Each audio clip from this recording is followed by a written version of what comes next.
নমস্কার, আপনাদের সবাইকে স্বাগত। আজকের হাল্লা বলে আমি দেবাশিস চক্রবর্তী রয়েছি আপনাদের সঙ্গে।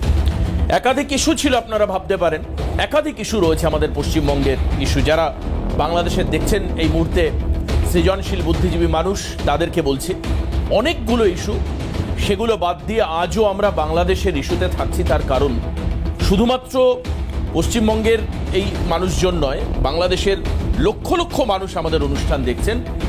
কাজেই প্রত্যেকের কথা মাথায় রেখে আজকেও আমরা বাংলাদেশের বেশ কিছু জটিল সমস্যা যেগুলো নিয়ে কথা বলবো। আর অন্যদিকে আপনাদেরকে দেখাবো যে গত 2-2.5 মাসের মধ্যে যে ঘটনাক্রম আমরা দেখতে পাচ্ছি, সেখানে ভারত কিন্তু এক এক করে তিল তিল করে ছোট ছোট স্টেপ নিয়ে একাধিক জায়গায় তাদের সমরাস্ত্র এবং যুদ্ধের শক্তি তারা কিন্তু অনেকটা বাড়িয়ে নিচ্ছে। আপনাদেরকে আমি আগের অনুষ্ঠানেও বলেছি, ক্রমাগত বিমান বাহিনী তারা টহল দিচ্ছে সীমান্তবর্তী এলাকায়। সেখানকার বেশ কিছু গ্রাফিক্যাল ইমেজ যেটা তৈরি করা হচ্ছে, যাতে যে কোনো রকম বিপত্তি হলে, কারণ মৌলবাদী বা জঙ্গিদের কখনো বিশ্বাস নেই। বাংলাদেশ সরকার হয়তো ইনিশিয়েটিভ নেবেন না, কিন্তু জঙ্গিরা যে কোনো সময় যে কোনো কিছু করতে পারে। তার কারণ কি, কেন আমি বলছি, আমি এক এক করে এই কাগজে পুরো তথ্য লেখা রয়েছে। আমি অবাক হয়ে যাব, মানে যাবেন আপনারা শুনলে, যে গত 2.5-3 মাসের মধ্যে যে পরিস্থিতি, তাতে বাংলাদেশের প্রাক্তন স্বরাষ্ট্র প্রতিমন্ত্রী লুৎফুজ্জামান বাবর তার লরি ভর্তি অস্ত্র নিয়ে তাকে গ্রেপ্তার করা হয়েছিল এবং তার পরবর্তীকালে জামিন হলেও তিনি এখনো জেল থেকে মুক্ত হননি। অন্যদিকে প্রাক্তন মন্ত্রী তথা হরকাতুল জিহাদি সদস্য মতিউর রহমান নিজামী সহ আরো একাধিক অপরাধীকে জেল থেকে বাংলাদেশে ছাড়ার এই প্রক্রিয়া চলছে। এদের মধ্যে অনেকেই রয়েছে দুষ্কৃতী, জঙ্গি এবং খুনের আসামি। কেন এদেরকে ছাড়া হচ্ছে? বিচার প্রক্রিয়া ছাড়াই প্রথম দিকে বেশ কয়েকজনকে ছাড়া হয়েছিল, আর এখন আমরা যেটা দেখতে পাচ্ছি তাতে এই সমস্ত লোকেদেরকে জেল থেকে ছাড়া হচ্ছে। 1 নম্বর ইস্যু। দ্বিতীয়ত, ইউনূস বাংলাদেশ ছেড়ে চলে যেতে চাইছেন। আরেকটি ইম্পর্টেন্ট জায়গা, যেটা আজকে বাংলাদেশের গেস্ট অবশ্যই ক্ল্যারিফাই করবেন কেন। তার কারণ এর মধ্যে আমরা এটাও বুঝতে পারছি যে বাইডেন ঘনিষ্ঠ ছিলেন হচ্ছে ইউনূস, এবং ইউনূস যেটা করছেন সেটা হচ্ছে বাংলাদেশ থেকে বের হওয়ার জন্য মার্কিন রাষ্ট্রদূত ট্রেসি এম জ্যাকবসন তিনি ভূমিকা নিচ্ছেন। ট্রেসি এম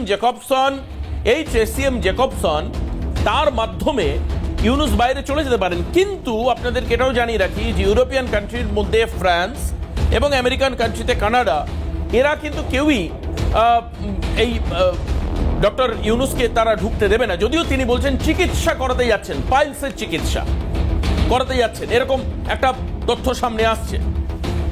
আবার অন্যদিকে যেটা দেখা যাচ্ছে, মায়ানমারের সঙ্গে কথা হচ্ছে ইউনূসের। কেন মায়ানমারের সঙ্গে কথা হচ্ছে? তিনি মায়ানমার চলে যেতে চান, বিশেষ বিমানে বাংলাদেশ ছাড়তে পারেন তিনি, এরকম যখন আলোচনা উঠে আসছে, ঠিক সেই সময় দেখা যাচ্ছে নেপালের বীরগঞ্জে আরেকটা গুরুত্বপূর্ণ ইস্যু। নেপালের বীরগঞ্জে নতুন একটা জঙ্গি মডিউল খোলা হচ্ছে। এই জঙ্গি মডিউলের সঙ্গে দাউদ ইব্রাহিমের ডি কোম্পানিকে যুক্ত করা হবে এবং তাদের যৌথভাবে কাজ হবে ভারতে জঙ্গি অ্যাক্টিভিটিস, টেররিস্ট অ্যাক্টিভিটিসকে এনকারেজ করা, বাড়ানো, জঙ্গিদেরকে মদত দেওয়া। তার মানে কি, আগামী দিনে তাহলে বাংলাদেশের একটা অংশের মৌলবাদীরা তারা বাংলাদেশকে জঙ্গি রাষ্ট্র হিসেবে দেখতে চাইছে, ঠিক যেরকমটা পাকিস্তানের হাল হকিকত। আমি আজকে সকালবেলা ইনফরমেশনে দেখছিলাম প্রায় 250 টাকার উপরে পেট্রোল। সেখানে বাংলাদেশের একজন ইউটিউবার বলছেন আমাদের এখানে 120-30 টাকা মতো পেট্রোলের দাম। পাকিস্তানের অবস্থা ভীষণভাবে খারাপ। বাংলাদেশ কি চাইছে? সেই দিকে যেতে। এই যে উগ্র মৌলবাদ, জঙ্গিবাদ, ভারতকে ধ্বংস করা।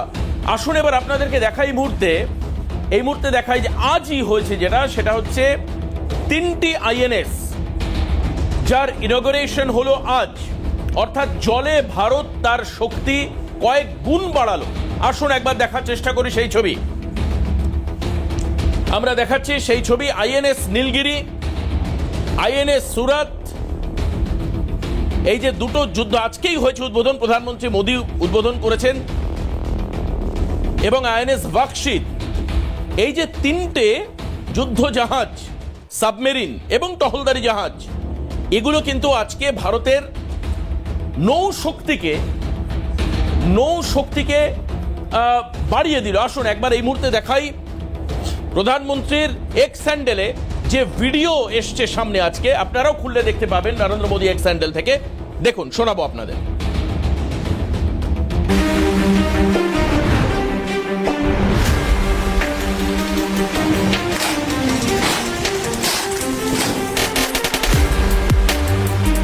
सम्मान गार्ड आपके मिशन के लिए तैयार है सम्मान।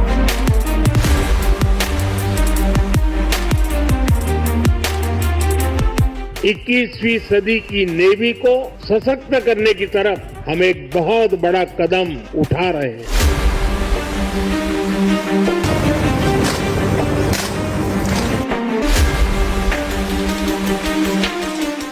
ये पहली बार हो रहा है जब एक डिस्ट्रॉयर,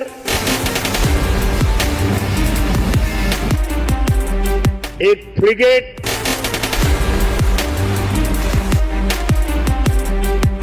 और एक सबमरीन, तीनों को एक साथ कमीशन किया जा रहा है। और सबसे गर्व की बात कि ये तीनों मेड इन इंडिया है।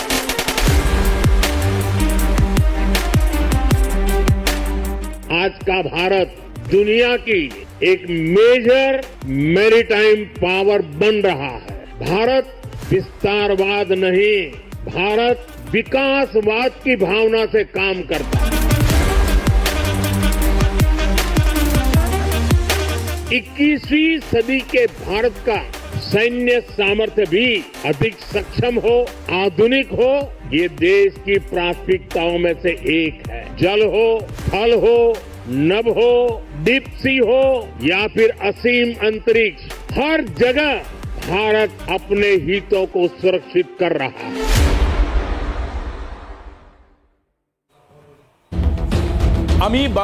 আমি বাংলাদেশের যারা দর্শক দেখছেন তাদেরকে বলবো, আপনারা নরেন্দ্র মোদী এক্স হ্যান্ডেলে গিয়ে সার্চ করলে এই যে ভিডিও দেখালাম এটা আপনারা দেখতে পাবেন। এটা কোনো রকমের ফিল্মি ভিডিও নয়, আমি আবারও বলছি এটা কোনো রকম এডিটেড ভিডিও নয়। প্রধানমন্ত্রী মোদীর এক্স হ্যান্ডেলে আজ এই 3টে জাহাজের উদ্বোধন সেটা দেওয়া হয়েছে। এই ক্লিপস আমরা সেখান থেকে কালেক্ট করেছি এবং যেটা ভারতের জলসীমাকে অনেক বেশি মজবুত করলো। আমাকে অন্যভাবে নেবেন না, সরি, আমি এই জন্য এটা বাংলাদেশের জন্য নয়, বরঞ্চ এই যুদ্ধজাহাজগুলোর আজকে ইনগরেশনের পর চায়না কাঁপবে। বাংলাদেশের কথা আমরা বলছি না, চায়না, চীনের মতো দেশকে চোখে চোখ রেখে কথা বলবার জন্য এই যুদ্ধজাহাজের আজকে উদ্বোধন হলো। আমি একবার এক এক করে দেখাবো। আমি একেবারে প্রথমেই দেখাবো স্টিল ইমেজ। দেখুন আইএনএস সুরাট, আইএনএস সুরাটের স্টিল ইমেজ খুব ভালোভাবে দেখুন। যুদ্ধজাহাজ আইএনএস সুরাট, কি রয়েছে স্পেসিফিকেশনের মধ্যে, কেন এর বিশেষত্ব, কি ক্ষমতা রয়েছে আইএনএস সুরাটের, একবার আপনাদেরকে দেখাবো। আসুন, গ্রাফিক্যাল প্রেজেন্টেশন। যে যুদ্ধজাহাজ আপনারা দেখছেন আইএনএস সুরাট, বৃহত্তম এবং আধুনিক একটি যুদ্ধজাহাজ যেটা ভারত আজ তার নৌবাহিনীতে যুক্ত করলো। আইএনএস সুরাটের ক্ষমতা আপনারা দেখছেন, বৃহত্তম আধুনিক যুদ্ধজাহাজ। নেক্সট, এতে P-15B গাইডেড মিসাইল ডেস্ট্রয়ার প্রজেক্টের আওতায় চতুর্থ এবং শেষ জাহাজ, অর্থাৎ এই যে P-15B এই মডেলের শেষ জাহাজ। এবং এই যুদ্ধজাহাজ আধুনিক, অত্যাধুনিক প্রযুক্তিতে তৈরি, অত্যাধুনিক প্রযুক্তি আইএনএস সুরাটের মধ্যে রয়েছে। এই জাহাজের সব রকম ধ্বংসাত্মক ক্ষমতা রয়েছে, ওই জন্য একে বলা হচ্ছে ডেস্ট্রয়ার অফ দি সিরিজ। এই যে সিরিজ তার মধ্যে ডেস্ট্রয়ার হচ্ছে আইএনএস সুরাট। এতে আধুনিক সমরাস্ত্র যুক্ত করা হয়েছে, আছে সেন্সর সিস্টেম। সেন্সর সিস্টেম রয়েছে যার মাধ্যমে খুব সহজেই শত্রুকে চিহ্নিত করা এবং মিসাইল ছাড়লে সঠিকভাবে আঘাত হানতে সক্ষম। এতে চেতক, LH, সিকিং এবং MH-60R সহ বিভিন্ন ধরনের হেলিকপ্টার সহজেই ল্যান্ড করতে পারবে, সেরকম ধরনের হেলিপ্যাড বেস এই আইএনএস সুরাটে রাখা হয়েছে। আসুন দ্বিতীয় ছবি আপনাদেরকে দেখাই আজকে, আইএনএস নীলগিরি। এই আইএনএস নীলগিরির কি কাজ হবে আসুন দেখাই আপনাদের। আপনারা স্টিল ইমেজ দেখতে পাচ্ছেন। আইএনএস নীলগিরি হচ্ছে P-17A স্টেলথ ফ্রিগেট প্রজেক্টের প্রথম জাহাজ। এগুলো কিন্তু সবই মেক ইন ইন্ডিয়া প্রজেক্টে হচ্ছে। এটি ডিজাইন তৈরি করেছে ভারতীয় নৌবাহিনীর ওয়ারশিপ ডিজাইন ব্যুরো। ডিজাইন যেটা আপনারা দেখতে পাচ্ছেন আইএনএস নীলগিরি, তার ডিজাইন ভারতীয় নৌবাহিনীর তরফ থেকে করা হয়েছে। আইএনএস নীলগিরি একেবারে আধুনিক মিসাইল দিয়ে সজ্জিত থাকবে। আধুনিক অত্যাধুনিক মিসাইল এই জাহাজে থাকবে, যেটা ভারতীয় নৌবাহিনীতে যুক্ত হচ্ছে। এমনকি ব্রহ্মোস মিসাইলও এর সঙ্গে যুক্ত করা আছে, ব্রহ্মোস 1 নট ব্রহ্মোস 2, কারণ ব্রহ্মোস 2 এর পরীক্ষামূলক উৎক্ষেপণ ঠিক এখন থেকে এই সময় থেকে দাঁড়িয়ে 72 ঘন্টার মধ্যেই হতে চলেছে। আছে আরও আধুনিক অ্যান্টিশিপ গান, অর্থাৎ অন্য জাহাজকে গুলি করবার মতো গান সহ আপডেটেড বিভিন্ন রকম সমরাস্ত্র। এবার আসুন দেখাই আইএনএস ভাক্সির। ভাক্সির কি রয়েছে ভাক্সিরে?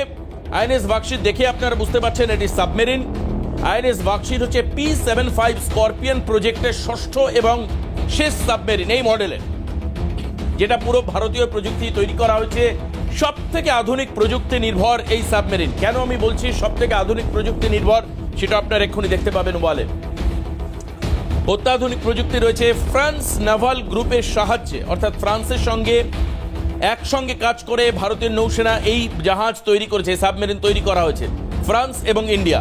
এতে আধুনিক মিসাইল সহ সেন্সর যুক্ত করা রয়েছে, যেটা ন্যাচারালি আজকের এই জেনারেশনের সমস্ত যুদ্ধ জাহাজেই থাকে, সাবমেরিনে থাকে।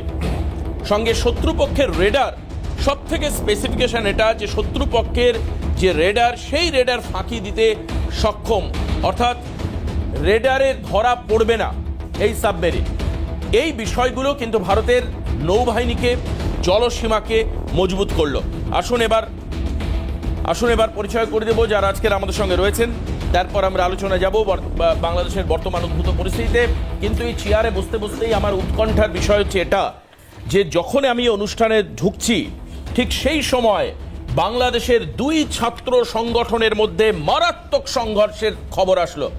অর্থাৎ যে ছাত্ররা বাংলাদেশে 5ই আগস্টে পরিবর্তনের কারিগর বলা হয়, এক শ্রেণীর ছাত্র, সেই ছাত্রদল এবং সঙ্গে আদিবাসী ছাত্র, সংক্ষুব্ধ আদিবাসী ছাত্র, এদের সঙ্গে হামলার ঘটনা। আসুন একবার দ্রুত ছবিটা দেখিয়ে নিই আপনাদের, এরপর আমি পরিচয় করে দিচ্ছি যারা আজকে আমাদের সঙ্গে থাকবেন।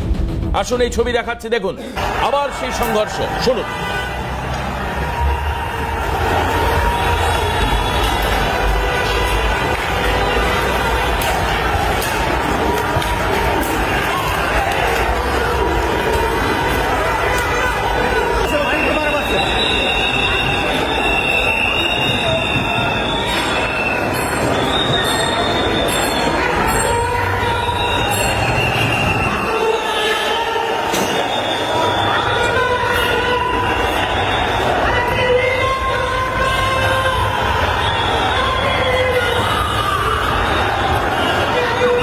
দেখতে পাচ্ছেন এই গন্ডগোলের ছবি, মারাত্মক গন্ডগোল, ভাঙচুর, রক্তারক্তি অবস্থা। আর এরপর আমরা দেখতে পাচ্ছি এই ঘটনায় প্রায় 11 জন আহত হয়েছে, আশঙ্কাজনক 2 জন মৃত্যুর সঙ্গে তারা হাসপাতালে লড়াই করছেন। পাঠ্যপুস্তকে আদিবাসী সম্পর্কিত গ্রাফিতি নিয়ে বিবাদ, দুপক্ষের মধ্যে বিক্ষোভ, কর্মসূচি চলাকালীন হামলা সূত্রের খবর। আর তারপর প্রতিবাদ মিছিলের ছবি আপনাদেরকে দেখাই। দেখুন পাঠ্যপুস্তকে আদিবাসী যে গ্রাফিতি দেখতে পাচ্ছেন ছবি, দেখুন। এরপরেই কিন্তু আদিবাসী ছাত্র সমাজ তারা রাস্তায় বেরোয়। আমরা বারবার করে বলছি যে সংখ্যালঘুদের ওপর নানানভাবে প্রেশার আসছে। পাঠ্যপুস্তক থেকে পাঠ্যপুস্তক পরিবর্তন করা, সংবিধান পরিবর্তন করা, এই সমস্ত কাজ করছে বর্তমান এই অন্তর্বর্তীকালীন সরকার, অথবা তাদেরকে করানো হচ্ছে। আমি জানি না আজকে আমাদের সঙ্গে উপস্থিত বাংলাদেশের গেস্ট কি বলবেন। তার একটা সঠিক জায়গা যেটা আমরা দেখতে পাচ্ছি যে আদিবাসী পাঠ্যপুস্তক পরিবর্তন করে দেওয়ার চেষ্টা, এবং তার নিরিখেই কিন্তু এই গণ্ডগোলের সূত্রপাত। আদিবাসী পাঠ্যপুস্তকে আদিবাসী সম্পর্কিত গ্রাফিতি, সেটাকে পরিবর্তন করা হচ্ছিল এবং সেটারই বিবাদের সূত্রপাত। এবং আমি জানি না এই গণ্ডগোল এখন আপাতত মিটেছে, শ্মশানের শান্তি এখন এই মুহূর্তে সেই জায়গায় যেখানে গণ্ডগোল হচ্ছিল। তবে 11 জন মতো আহত হয়েছে, 2 জন রক্তাক্ত হয়েছেন, তারা হাসপাতালে ভর্তি রয়েছেন সংকটজনক অবস্থায়। পরিচয় করে দেবো যারা আজকের আমাদের সঙ্গে রয়েছেন আলোচনায়। আমি আলোচনায় যাব এই বিষয়গুলো নিয়ে।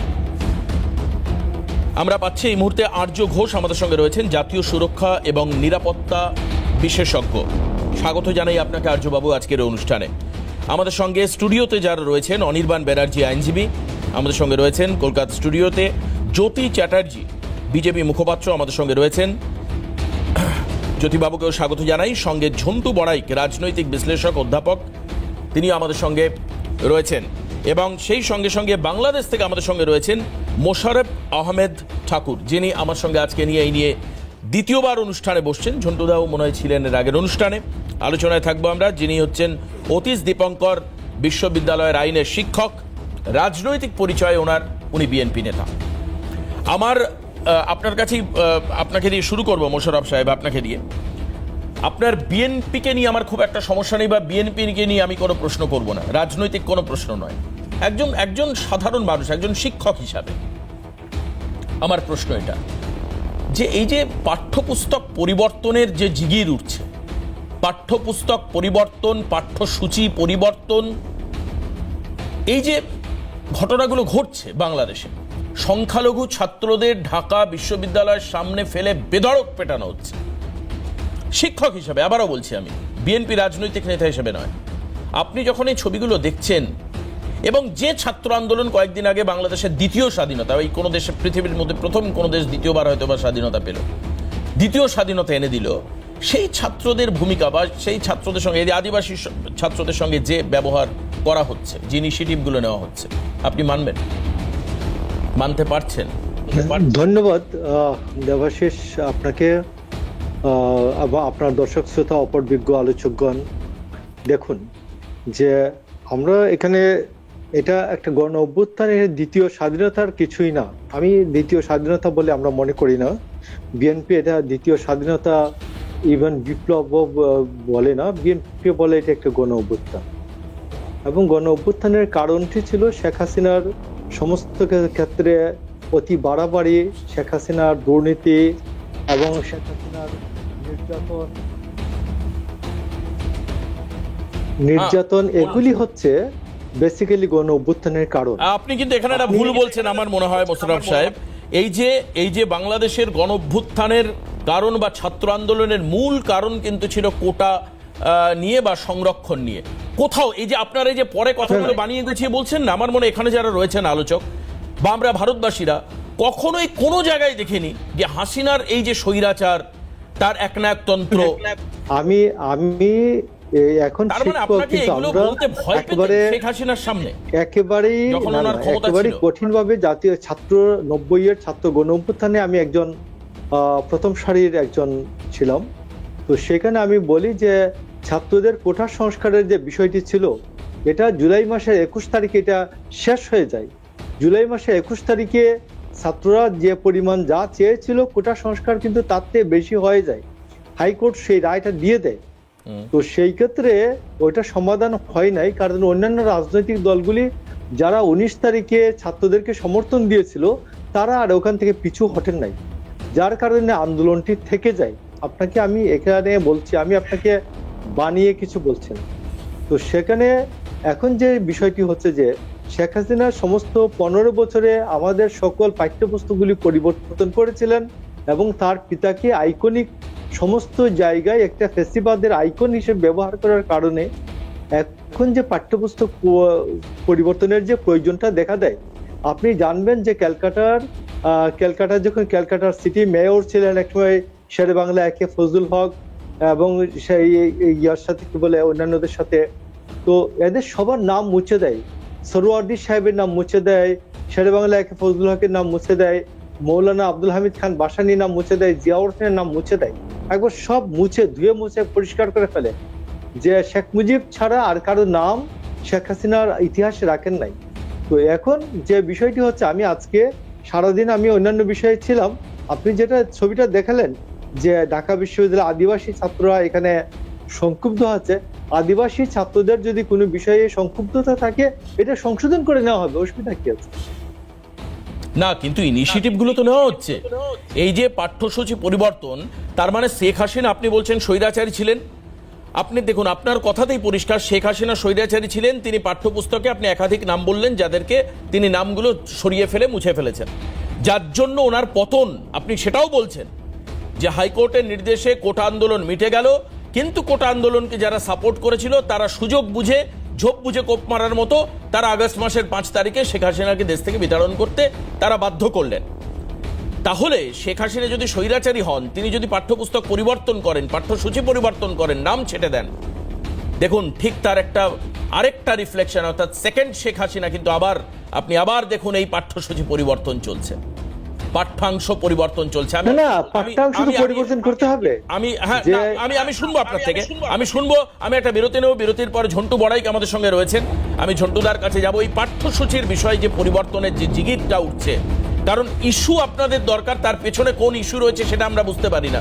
এই যে আপনি একটু আগে বললেন যে শেখ হাসিনার নৈরাজ্য নিয়ে আন্দোলন হয়ে তাকে সরিয়ে ফেলেছিল, কিন্তু সারা পৃথিবী জানে কোটা আন্দোলন নিয়ে ছাত্রদের আন্দোলন, ছাত্র আন্দোলনই ছিল টিল লাস্ট ডেট পর্যন্ত, 5ই আগস্ট পর্যন্ত। কিন্তু তার মধ্যে যে এত রহস্য, এত গল্প, সেটা কিন্তু প্রকাশ্যে আসেনি। আসলে একটা বিরতির পর ঝন্টুদার কাছে যাব, ঝন্টু বড়াইক আমাদের সঙ্গে রয়েছেন, ওনার থেকে ব্যাখ্যা নেব এই বিষয়ে। ফিরে আসলাম বিরতির পর, ঝন্টুদার কাছে যাবো। শুনলেন মোশাররফ সাহেব, আপনি তো অতীশ দীপঙ্কর বিশ্ববিদ্যালয় সম্ভবত প্রফেসর দেখলাম, মানে অতীশ দীপঙ্কর যে বাঙালি অধ্যাপক, মানে বুদ্ধ ধর্ম প্রচার করতে হাঁটা পথে সিল্ক রুট দিয়ে চলে গেছিলেন তিব্বতে, খুব ভালো। আশা করি আপনি সঠিকভাবে নির্ভয়ে উত্তর কিছু আমার দেবেন, কারণ আমরা এতদিন পর্যন্ত যতজন বাংলাদেশি ওপারের রিপ্রেজেন্টেটিভের সাথে প্রোগ্রাম করেছি, অধিকাংশটাই ঘুরপথে যারা এখন পদে ক্ষমতায় বসে আছে তাদেরই রিপ্রেজেন্টেটিভ, তারা উত্তর দেয়নি গোল গোল করে। আপনি তো বিএনপির নেতা, অর্থাৎ শাসক একটা রাজনৈতিক দলের নেতা, অর্থাৎ সোশ্যাল রেসপন্সিবিলিটি, জনগণের প্রতি রেসপন্সিবিলিটি আপনার আছে, যেটা ইউনুস সাহেবের নেই। তিনি নেতা নন, তিনি রাজনীতির লোক নন, পিছন দরজা দিয়ে তিনি বসেছেন। আমার একটা প্রশ্ন, দেখুন, আমি যে বিশ্ববিদ্যালয়ে অধ্যাপনা করি, রবীন্দ্রনাথ ঠাকুরের বাড়ি, রবীন্দ্রনাথ ঠাকুরের বাসভবনটাই সেই বিশ্ববিদ্যালয়, পৃথিবীর প্রথম এবং একমাত্র নোবেল লরিয়েট যার বাসুর বিশ্ববিদ্যালয়। এই বিশ্ববিদ্যালয়ের সাথে বাংলাদেশের বুদ্ধিজীবী, বাংলাদেশের শিক্ষাবিদদের একাধিক অনুষঙ্গ আজকে প্রায় 6 দশক ধরে আছে। আমি জানি না আপনি কোনোদিনও এই বিশ্ববিদ্যালয়ে এসেছেন কি না, কিন্তু অতীশ দীপঙ্কর বিশ্ববিদ্যালয়ে নিশ্চয়ই আমাদের কেউ না কেউ গিয়েছিল। আমি যাইনি, যাওয়া হয়নি, আমি ঢাকা বিশ্ববিদ্যালয়ে যেতে পেরেছি। এবার প্রশ্নটা হচ্ছে, এই বিশ্ববিদ্যালয়ে বছর 5-6 আগে, আমি নাম বলছি না, বাংলাদেশের সরকারের আদিবাসী মন্ত্রকের কোনো একজন পরামর্শদাতা অধ্যাপককে আমরা ডেকেছিলাম আলোচনায়। আদিবাসী দিবস 9 অগস্ট, আন্তর্জাতিক আদিবাসী দিবসে। আমার পুরো খেয়াল আছে, সেটা নিয়ে আমরা পরবর্তীকালে একটা ডকুমেন্টেশন করেছিলাম ওনার বক্তব্যের উপরে, যে তিনি পরিষ্কার বলেছিল আদিবাসী, মানে শেখ হাসিনা সরকার, সেই সময় শেখ হাসিনা সরকারের পরামর্শদাতা হয়ে তিনি পরিষ্কার বলেছিলেন ভারতে দাঁড়িয়ে, যে অফিসিয়ালি যে বাংলাদেশে যে সরকারি ক্ষমতায় আসুক না কেন, তারা আদিবাসী শব্দটাকে ব্যবহার করতে চায় না সংবিধানে, বিকজ আদিবাসী একটি আন্তর্জাতিক শব্দ, অ্যাবরজিন যে শব্দটা ইউজ করলে, ইন্ডিজিনিয়াস এই শব্দটা ইউজ করলে অনেক বেশি সেই জনগোষ্ঠীকে অনেক বেশি জমি সত্ত্ব, বিভিন্ন আন্তর্জাতিক সুবিধাগুলো দিতে হয়। বাংলাদেশের কোনো রাষ্ট্রই চায় না জমি সত্ত্ব বা অন্যান্য শর্তেই এই মানুষগুলোকে, ব্যাকওয়ার্ড প্রান্তিক এই মানুষগুলোকে সুবিধা দিতে। তাই তাদের নামটা, অর্থাৎ বাংলাদেশ সরকার আদিবাসী সেই রাজ্যে, সেই দেশে আছে, সেই শব্দগুচ্ছটাই বিশ্বাস করে না। এবার প্রশ্নটা হচ্ছে, ভেনাল ভ্যান সান্দ্রে, নেহেরু, ভারতবর্ষের প্রথম প্রধানমন্ত্রী নেহেরুর আদিবাসী মন্ত্রকের পরামর্শদাতা ছিলেন, আপনি বোধহয় জানেন। তিনি একাধিক বই টই লিখেছে, বাংলাদেশ নিয়েও তার লেখা আছে। তিনিও এই মর্মে কিন্তু বাংলাদেশে 71-এর সরকার বা তার আগে পূর্ব পাকিস্তানে যে একবজ্ঞা সিঙ্গুলারিস্টিক স্টেটের ফরমেশনের যে চক্র চলে, যে চক্রটা হাসিনার সময় কিংবা মাঝখানে বিএনপি ক্ষমতায় এসেছিল, তাদের সময় সেই পলিসিটা চেঞ্জ হয়নি। মুখে বলছে প্লুরালিস্টিক স্টেট, কিন্তু সিঙ্গুলারিস্টিক স্টেটের একটা ধারণা চলছে, যেই ধারণায় এই যে ইউনিস, যিনি পিছন দরজাতে ক্ষমতায় বসেছেন, যেই ক্ষমতায় বসা মানে আপনাদের ভবিষ্যতে জনগণের প্রতি দায়বদ্ধ হয়ে যে ভোটে নির্বাচিত হয়ে আসবেন, সেই পথটাও পর্যন্ত বন্ধ করে দিচ্ছে ইউনিস সাহেব। এই ইউনিস সাহেব কিন্তু সেই প্রক্রিয়াকরণটাকে আরো শার্পলি এগিয়ে নিয়ে যাচ্ছেন। এই যে পাঠ্যসূচি পরিবর্তন, একদম ঠিক, স্বৈরাচারী হাসিনা সরকার পাঠ্যসূচিতে একবজ্ঞা কিছু ঢুকিয়েছে।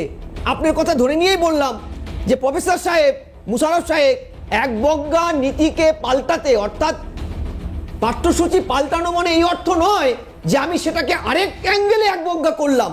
অর্থাৎ যে বহুমাত্রিক বাংলাদেশ, যেখানে সনাতনী, হিন্দু, বৌদ্ধ, চট্টগ্রামে আপনাদের প্রায় 42টা অ্যাবরিজিনাল ট্রাইব আছে, Mongoloid tribe, Buddhist, Bru, Chakma. আপনাদের দেশে হাসিনা সাদ্রি ভাষা, যে ভাষাটা পশ্চিমবঙ্গের চা বাগানের কমিউনিকেটিং ল্যাঙ্গুয়েজ, অর্থাৎ ল্যাঙ্গুয়া ফ্র্যাঙ্কা, সেটাকে স্বীকৃতি দিয়েছিল বাংলা অ্যালফাবেটে। আমি জানি, কারণ আমি বাংলাদেশের এটার উপরে আমার গবেষণার কাজ আছে।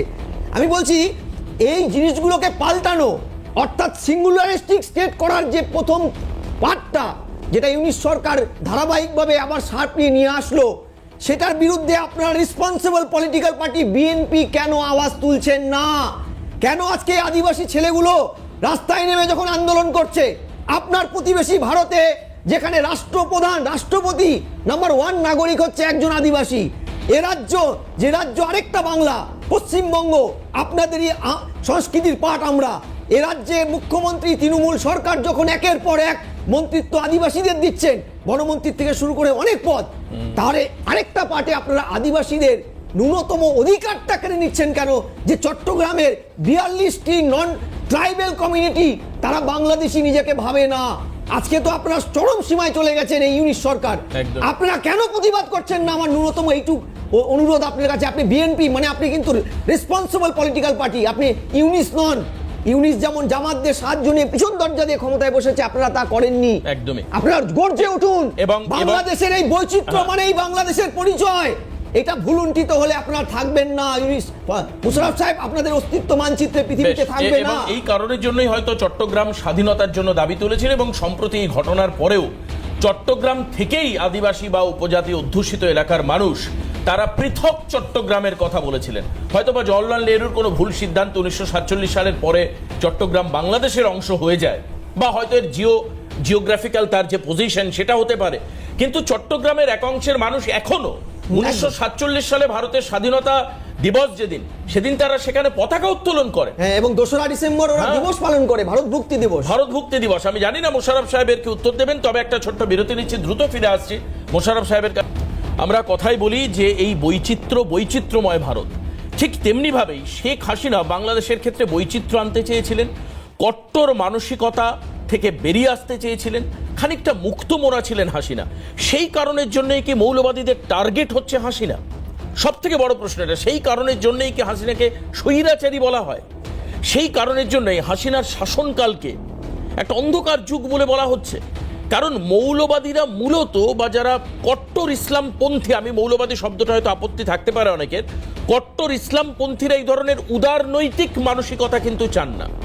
তারা চান একটা পার্টিকুলার একটা জোনের মধ্যে নিজেকে আবদ্ধ রাখতে, নিজেদের ভাবমূর্তি, নিজেদের ভাবনা চিন্তা সবটাই নিজেদের মতন করে রাখতে। ওই জন্য আইনের ক্ষেত্রে শরিয়ত আইন, যে আইনের ক্ষেত্রেও আমরা নিজেরা নিজেদের মতন করে চলবো। আমি মোশাররফ সাহেবের কাছে জিজ্ঞেস করি, সঙ্গে ঝন্টুদা অসাধারণ বেশ কিছু ইনফরমেশন দিলেন, আপনার এই নিয়ে কিছু বলার আছে? না, দেখুন দেবাশিস, আপনি যেটা বলেন যে সাম্প্রদায়িকতা এবং মৌলবাদ এক জিনিস নয়।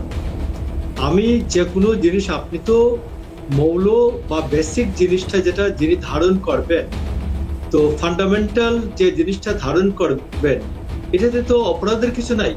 আপনি বরঞ্চ ফান্ডামেন্টাল জিনিসটাকে আপনার ফান্ডামেন্টালিস্ট বলে যে গালি দিচ্ছেন, এটা তো আপনি বলেন সাম্প্রদায়িক, কট্টর সাম্প্রদায়িক কোনো সাম্প্রদায়িকতা, এটা হচ্ছে অপরাধ। আচ্ছা, আরেকটা কথা মোশাররফ সাহেব, আমি এই জায়গায় দাঁড়িয়ে আরেকটা কথা আপনাকে বলে দিই, আপনার ক্লিয়ার হয়ে যাবে। আপনাকে একটা ইনপুট দিই। উগ্র হিন্দুত্ববাদেরও কিন্তু আমরা বিরোধিতা করি। উগ্র হিন্দুত্ববাদ, ঠিক যেরকম মৌলবাদের কথা বলছি, আপনি ভাববেন যে কেন এই যে আপনি ফান্ডামেন্টালিজম বলছেন, আপনি যে মূল গোড়ায় যারা যাচ্ছে তাদেরকে কেন আপনি, উগ্র হিন্দুত্ববাদও যদি থাকে তাকেও আমরা নিন্দা করি। প্রোগ্রেসিভ হন না, কেন হতে পারছে না বাংলাদেশ, বলুন তো দেখি। হিন্দুত্বের মূল জিনিসটা কি? বেদ, শ্রুতি, স্মৃতি। তো এখানে এখানে দোষের কি আছে? নাম্বার 1, আপনি একটা বলবেন। তো আপনাকে আমি বলি যে এখানে আপনার এই শব্দ প্রয়োগ এইটা ঠিক করতে হবে। এগুলো সাম্প্রদায়িকতা, মৌলবাদ কোনো বিষয় না। মৌলবাদ আমি মনে করি সকল ধর্মের মূল বিষয়টা আঁকড়ে যিনি থাকবেন, এটা থাকবেনই। তো তিনি বেদকে বাদ দিয়ে তো আর হিন্দুত্ব না, কোরআনকে বাদ দিয়ে মুসলমান না। তো আমি আপনাকে বলছি যে এখানে আপনারা মৌলবাদ এটা বাদ দেন এইসব। তারপর আপনাদের দেখুন যে এখানে আমাদের একজন বক্তা বলছেন যে ডক্টর ইউনূস পেছনের দরজা দিয়ে ক্ষমতায় এসছেন। না, ডক্টর ইউনূস পেছনের দরজা দিয়ে ক্ষমতায় আসবেন কেন? ডক্টর ইউনূস বাংলাদেশে শেখ হাসিনা পালিয়ে যাওয়ার 3 দিন পরে বাংলাদেশে এসে মসনদে বসেছেন। তো সেই ক্ষেত্রে ডক্টর ইউনূস যে ওই দিন রাতেই বিমান করে চলে আসছেন বাংলাদেশে, তা তো না। আপনি কি বোঝাতে চাইছেন আমি ঠিক জানি না, উনি কি কিন্তু জনগণের ভোটে এসছে? কেউ একজন জনগণের ভোটে নয়, তাকে কজন পছন্দ করেন বা করেন না, মানে সবচেয়ে বড় কথা আপনাদের মতো একটি অর্ধ শতাব্দী প্রাচীন রাজনৈতিক দল কি করে ইউনূসের মতো একজন অরাজনৈতিক নেতা এবং তারপর থেকে বাংলাদেশের এত ঘটনাকে সমর্থন করছেন, এই কেমিস্ট্রিটা আমাদের কাছে অজানা, বুঝলেন তো? তাহলে কি যে সবার সুতো একসঙ্গে বাঁধা? না সেটাই। হ্যাঁ, ডক্টর ইউনূস পৃথিবীতে, আমি আপনাকে বলি, জওহরলাল নেহরু 1947 সালে যখন প্রধানমন্ত্রী হন, জওহরলাল নেহরু তো জনগণের ভোটে নির্বাচিত হন নাই। জওহরলাল নেহরু হয়েছেন কংগ্রেসের প্রেসিডেন্ট হিসেবে হয়েছেন, এবং কংগ্রেসের প্রেসিডেন্ট হয়েছিলেন মৌলানা আবুল কালাম আজাদ। সেইখানে আবুল কালাম আজাদকে পদত্যাগ করিয়ে তারপরে আবার তিনি হয়েছেন, এবং ওই সময় 12টা না কতটা প্রদেশের কমিটি ছিল, সেইখানে জওহরলাল নেহরু অনেক কম ভোট পেয়েছিলেন। পরে সর্বসম্মত বিনা ভোটে জওহরলাল নেহরু কংগ্রেসের প্রেসিডেন্ট হয়েছিলেন, এবং সেই কংগ্রেসের প্রেসিডেন্ট অনুযায়ী তিনি ভারতবর্ষের প্রথম প্রধানমন্ত্রী হয়েছিলেন। তো এইসব হিস্ট্রি তো নিয়ে তো ঝামেলা করে লাভ নাই, পৌরনীতি পড়িয়ে লাভ নাই। আপনি পৌরনীতি পড়ানোর চেষ্টা না করে আপনি আসেন ডক্টর ইউনূস।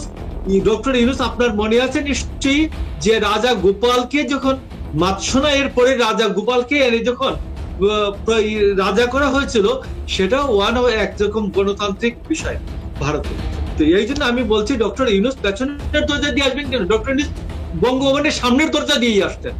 যারা শেখ হাসিনার জন্য উন্মাদ দেওয়ানা, শেখ হাসিনা 28 লক্ষ কোটি টাকা চুরি করেছেন, যেটা দেবপ্রিয় ভট্টাচার্য রিপোর্ট দিয়েছেন। আচ্ছা, এবার আপনাকে আরেকটা ইনফরমেশন দেখাই মোশাররফ সাহেব, তারপর আমার অন্যান্যদের কাছেও যেতে হবে। এই মুহূর্তে আমি দেখানোর চেষ্টা করব যে এই ইউনূসের বিরুদ্ধে কি অভিযোগ আসছে। আসুন একবার দেখাই আপনাদেরকে, একবার দেখুন কি আসছে। হাসিনার বিরুদ্ধে ওঠা অভিযোগ এবার ইউনূসের বিরুদ্ধেও। আপনার কথার সূত্র মারফতই আমরা এই মুহূর্তে এই অংশ দেখাচ্ছি। বাংলাদেশের বিপুল পরিমাণ অর্থ বিদেশের মাটিতে পাচার এই কদিনে, দাদা এই কদিনের মধ্যে গোয়েন্দা রিপোর্টে চাঞ্চল্যকর তথ্য সামনে এসেছে। আমি জানি না যে আপনি তো আপনার মতো অধ্যাপকের কাছে ইনপুট আছে কিনা। আর্থিক পাচার যোগে উঠে এসেছে দুবাইয়ের দুটো ব্যাংকের নাম উঠে এসছে। মধ্যপ্রাচ্য এবং পাকিস্তানের 5 এজেন্টের মাধ্যমে এই টাকা বাংলাদেশ থেকে দুবাইতে গেছে। মোশাররফ সাহেব, পাচারের অর্থে দুবাইয়ে কেনা হয়েছে ভিলেজ এবং রিসর্ট এই কম সময়ের মধ্যে। আমি আবারও বলছি, এটা কি ভারতীয় গোয়েন্দারা কি তদন্ত করলেন? এটা এই দেখুন দুটো ব্যাংকের অ্যাকাউন্ট আপনাকে দেখাচ্ছি, অ্যাকাউন্ট নাম্বার। আমি আপনাকে বলছি শুনেন, শেখ হাসিনার ভাগ্নি টিউলিপ সিদ্দিক, হাসনাত আব্দুল্লাহ আর সার্জিস আলম, এদের মাধ্যমে টাকা পাচার হয়েছে। আপনাকে আবারও বলছি, আমি টিভিতে বসে বলছি। কিন্তু ইংল্যান্ডের লোকজন কি পাগল হয়ে গেছে? সাথে সাথে ইংল্যান্ডের মাটিতে টিউলিপ সিদ্দিক রিজাইন করতে বাধ্য হয়েছেন তার খালার সাথে, তার মাসির সাথে চুরি চামারিতে যুক্ত থাকার কারণে। যে আপনাদের এই মানসিকতায় আমার মনে হয় যুদ্ধ দরকার। আপনাদের যখন এই মানসিকতা, তখন সেখানে যুদ্ধ ছাড়া নেক্সট কোনো অল্টারনেটিভ আমি একটু ক্ষমা করবেন, আমি ভুলে যাচ্ছি যে আপনি বিএনপির নেতা নাকি ইউনিসের নেতা। এই আদিবাসী ছাত্রদের উপরে হামলা এই রাজ্যে বা এই দেশে হলে বিরোধী, আমাদের দেশের বিরোধীরা আজকে রাস্তায় নেমে যেত। আপনি তো বিরোধী, আপনাকে তো ভোটে জিতে আসতে হবে, জনগণের প্রতি আপনি দায়বদ্ধ। আমি ঘুরপথে যেটা বলেছি পিছন দরজা দিয়ে, সেটা জনগণের ভোটে। আপনাকে বলে দেই, আপনি ভুল ইনফরমেশন দিলেন। যখন নেহেরু কংগ্রেসের প্রেসিডেন্ট, সেই কংগ্রেসের প্রেসিডেন্টের কোটায় তিনি দেশের প্রধানমন্ত্রী হননি। আমাদের সংবিধানের একটা অন্তর্বর্তীকালীন ক্লজ অ্যাড করা হয়েছিল, টেম্পোরারি সংবিধান, যেখানে কেয়ারটেকিং অ্যাসপেক্ট অ্যাড করা হয়ে জওহরলাল নেহরুকে 2-3 বছরের জন্য কেয়ারটেকিং করা হয়েছিল, যাতে 52-এ ভোট না অবধি তিনি থাকবেন। এটা দ্বিতীয়। আপনি গোপালের কথা বললেন, দাদা স্যার, গোপালকে জনগণ তুলে এনে দুহাত ধরে বসিয়েছিল, কাউকে মারতে হয়নি তার জন্য। মাৎসরায়ের যুগে কেউ কতল হয়নি, মাৎসরায়ের যুগে হিন্দুদের বাড়ি পুড়েনি, সনাতনীদের উপরে হামলা হয়নি। এই যে যে ইতিহাসগুলো জানেন, একটা কথা আছে, ভুল জানার থেকে না জানা ভালো। আপনি তো বিএনপির নেতা মশাই, আপনি তো ইউনিসের নেতা নন, বেশ, বেশ। ইউনিসের দলের লোক নন আপনি। আপনি ডক্টর ইউনূস সম্বন্ধে ভুল ইনফরমেশন দিবেন, এটা আমি সাপোর্ট করব না। কে বলেছে ভুল ইনফরমেশন? আরে উনি তো আপনি যাচাই করুন, নাম সমবায় তো ব্যাংক দেওয়া হয়েছে, কেলেঙ্কারিতে যুক্ত। আপনি নাম তো দেওয়া হয়েছে। কে জানে? ডক্টর ইউনূসের সাথে আমাদের ডক্টর ইউনূস খুব দ্রুত নির্বাচন দেবেন। নির্বাচনের পরে ডক্টর ইউনূস নির্বাচন দিয়ে চলে যাবেন। ডক্টর ইউনূস এখানে ক্ষমতায় থাকবে না। ডক্টর ইউনূসের গভর্নমেন্টটা that is very much interim a government. In that case doctor Yunus, এইটা তো ডক্টর ইউনূস কি ক্ষমতা দখল করেছেন এসে? না, বরঞ্চ ডাকাত হাসিনার জন্য তার ভাগ্নি ব্রিটেনের মন্ত্রিসভা থেকে রিজাইন করতে হবে। একদম মেনে নিয়েছি, ঠিক বলেছেন, ঠিক, একদম ঠিক। কিন্তু উনি হাসিনা ডাকাত হলে খুব বেশি ভদ্র মানুষ কি ইউনিসও, যার আন্তর্জাতিক স্তরে কিন্তু খুব বেশি নাম নেই। আচ্ছা আমি বলে দিই আপনাকে, ইউনিস সাহেবের কাজটা কি? সুদের ব্যবসা করে, তো সোজা বাংলা, সুদের ব্যবসায় তার বিরুদ্ধে শুধু বাংলাদেশে অভিযোগ আছে, ভুরি ভুরি অভিযোগ। ইভেন ট্রাম্প যে ক্ষমতায় বসতে চলেছে, স্বয়ং ট্রাম্প তার প্রথম টেনিওরে এর নামে অভিযোগ করেছিল যে আমার সরকার ফেলতে ভীষণ দরজা দিয়ে টাকা ইনভেস্ট করেছিল এই ইউনিস সাহেব। বেশ। তখন আপনারা প্রতিবাদ করেছিলেন রাস্তায় নেমে। না, ওনারা আমি জানি না যে ওনারা কোন মোহে মহান্ধ হয়ে রয়েছেন। জ্যোতির কাছে যাব, জ্যোতি চ্যাটার্জি আমাদের সঙ্গে রয়েছেন। একদিকে হচ্ছে ভারত নৌবাহিনীকে শক্তিশালী করছে, সমরাস্ত্র শক্তিশালী করছে, কতগুলো সিনারিও আপনি দেখুন। মোশাররফ সাহেব, আপনিও বুঝুন, এগুলো বুঝুন। সবসময় চিৎকার করে বলতে হবে না যুদ্ধ হবে, যুদ্ধ হবে। ভারত কিভাবে প্রিপারেশন নিচ্ছে দেখুন। ব্রহ্মোস 2 এর পরীক্ষামূলক উৎক্ষেপণ হতে চলেছে। অন্যদিকে কূটনৈতিকভাবে বিভিন্ন দেশের সঙ্গে ভারতের সম্পর্ক, পাশাপাশি বিএসএফ সীমান্তে কাঁটাতারের বেড়া দিচ্ছে, এবং বাংলাদেশ বর্ডার গার্ডের সঙ্গে বিভিন্ন জায়গায় হাতাহাতি ধস্তাধস্তি হচ্ছে। এরকম একটা পরিস্থিতিতে পৌঁছে গেছে। তো এইরকম জায়গায় যদি ভারত সরকারের আগামী পদক্ষেপ বাংলাদেশকে নিয়ে, আমি বলছি না যুদ্ধ, আবারও বলছি যুদ্ধ নয়, কিন্তু সীমানাকে অ্যাসিওর করার কাজ, যেটা এখনো পর্যন্ত বহু জায়গায় আনপ্রোটেক্টেড অবস্থায় রয়েছে, কি করতে পারে ভারত সরকার সেক্ষেত্রে? দেখুন, অনেকগুলো কূটনৈতিক বিষয় রয়েছে যেগুলো টিভির সামনে বলা পসিবল নয়, কিন্তু অনেকগুলো কথা যেগুলো উঠে আসলো এখানে, সেই প্রসঙ্গে কিছু কথা না বললেই নয়। যে আজকের যে টোটাল যে ঘটনা প্রবাহ, এবং আমরা যে চিন্তিত যে বাংলাদেশে হিন্দু নির্যাতন হচ্ছে, এবং রাঙামাটি, খাগড়াছড়ি, বান্দরবান, যেটা চিটাগাং হিল ট্র্যাক্টের অন্তর্ভুক্ত, সেখানে প্রচুর পরিমাণে আপনি জানেন যে 5ই আগস্টের পরে আপনার সেখানে মানে এই হিল ট্র্যাক্টে, অর্থাৎ রাঙামাটি, খাগড়াছড়ি, বান্দরবানে, সেখানে আদিবাসীদের পরে সেনাবাহিনী কর্তৃক আক্রমণের শিকার হয় হচ্ছে আদিবাসীরা। সেটাও আমরা দেখেছি। কোশ্চেনটা হচ্ছে এই যে জিনিসগুলো কেন ঘটছে, এর জন্য আমরা হাসিনাকে যে ক্লিন সিট দিতে পারি না, তার কারণ হিসেবে হাসিনা মৌলবাদীদেরকে চাষ করেছিলেন। আমি কথাটা কেন বললাম, তার কারণ হচ্ছে এই হাসিনা আপনার প্রত্যেকটা জায়গায় কওমি মাদ্রাসা বলে একটা মাদ্রাসা চালু করেছিলেন, এবং প্রত্যেকটা জায়গায় মডেল মসজিদ চালু করেছিলেন। এবং ঢাকা ইউনিভার্সিটিতে একটা প্রথা চালু করেছিলেন যেখানে যে নাম্বারের ভিত্তিতে এন্ট্রি হবে না ঢাকা ইউনিভার্সিটিতে, সেখানে হবে মানে পরীক্ষা দিয়ে এন্ট্রি হবে না, নাম্বারের ভিত্তিতে এন্ট্রি হবে। অর্থাৎ নাম্বারের ভিত্তিতে যদি এন্ট্রি হয় তাহলে কারা এন্ট্রি পাবে? মাদ্রাসায় নর্মালি তারা নাম্বার বেশি পায়, কারণ মাদ্রাসার ওই কারিকুলামটা অন্য। তো ফলে ঢাকা ইউনিভার্সিটির মতো একটা প্রতিষ্ঠানকে পুরোপুরি মাদ্রাসা সব স্টুডেন্টদের দিয়ে পুরোপুরি ইনফ্লুয়েন্স করা হয়।